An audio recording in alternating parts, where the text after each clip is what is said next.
Former Governor Froilan Tenorio is back on the island 7 months after battling lung cancer. He's now well and recovering fast. KSPN2 meets with him for a sit-down interview.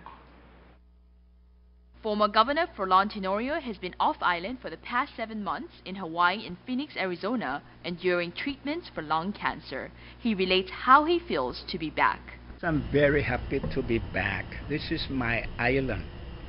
I'm an island boy.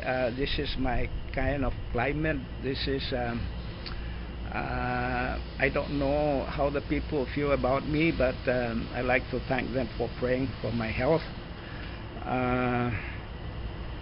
I'll be around. During his absence, he says he's been following the CNMI news and shares his take on the state of CNMI politics. He comments on impeachment. As a former governor, I really hate this thing because what we're doing here is we're setting a precedent that every time the legislature, majority of the legislature doesn't agree with the governor, that they would threaten him with an impeachment. You know, if the people weren't happy with the governor, hey, allow him another 2 years. Let him finish his term. Okay? Let him finish his term. Because then they can elect the person that they want next election. I don't like this idea of kicking out the governor every time we don't agree with his policies. He says whether the impeachment goes through or not, it will be a bumpy road ahead. The fact is that the governor can expect that the legislature will not cooperate with him, at least the House. So the House will block everything that the governor wants to do.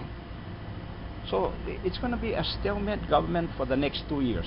He comments on the 18 articles of impeachment filed against Governor Fidel.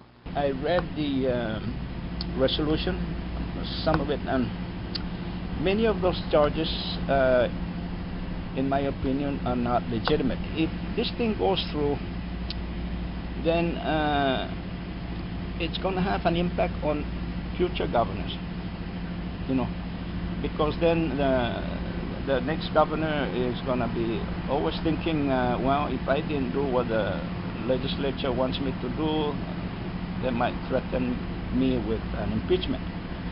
I want to avoid that. He says more than ever, the administration and the legislature should work together. There's an opportunity for the House members, for example, say, hey, Governor, you know, let's sit down and discuss what we should do for the next 2 years.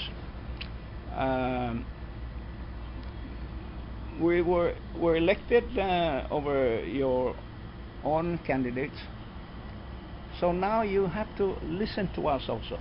So the governor should, if he's going to stay, should, I guess, I hate to say it, but should turn over the leadership to the legislature in order to accomplish something. So in some ways, do you think now the governor should change his direction too? His method, maybe? He should work with the legislature now, especially the House. He should sit down and work with them. Coming up, Navy Hill soon to become the center of the universe in terms of volleyball anyway. Bob Coldian has Green Sports next.